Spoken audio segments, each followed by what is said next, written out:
जिदा मैं कह रहा हूँ बारिशां शुरू आ इस तरह ही बारिशां गर्मी नहीं गर्मी खत्म हो जानी कि गर्मी के बाद जो दिन से वो तो खत्म हो गए हैं हूँ तो माशाअल्लाह जोड़ा है ना काफ़ी सारी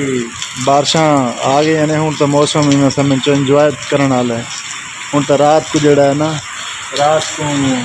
काफ़ी सारा हूँ तक कपड़ा पाउंदा बाबा रात को हूँ तो कपड़ा पा के सोईदा है पहले जिदा गर्मी सी झग्गा झुग्गा उतार के सोईदा सीगा वो हूँ दिन नहीं रहे है ना ये है कि हूँ कपड़ा रात को पैंदा ही लेकिन बाकी ना आज देखो ना अल्लाह पाक ऐसा करम किया है कि देखो बेबहा है 2-3 दिन भी बाबा लगी ना बारिश समझ लो गर्मियाँ गई कि नहीं हाँ अल्लाह पाक दा करम है बस शुक्र अल्हम्दुलिल्लाह मजीद जरा ना तो थोड़ी देर बाद दिखा सो भी कितना फ्लड आ गया कितनी बारिश है कितना इंतहा दी जी बारिश चाहिए तो सारा रिकॉर्ड इंशाल्लाह दिखाने इंशाल्लाह ये तो शुक्र अल्हम्दुलिल्लाह बाबा जी जी बारिश शुरू हो गई है अल्हम्दुलिल्लाह शुक्र अल्हम्दुलिल्लाह देखो जी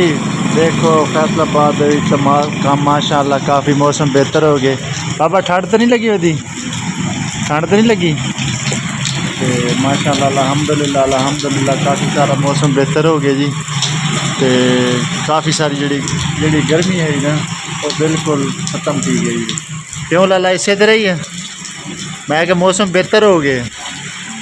तो शुक्र अल्हम्दुलिल्लाह अल्लाह का लाख बार करोड़ा देता है बारिशां शुरू ही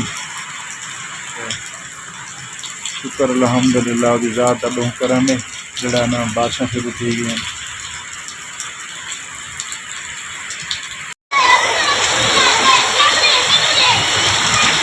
आए बारिश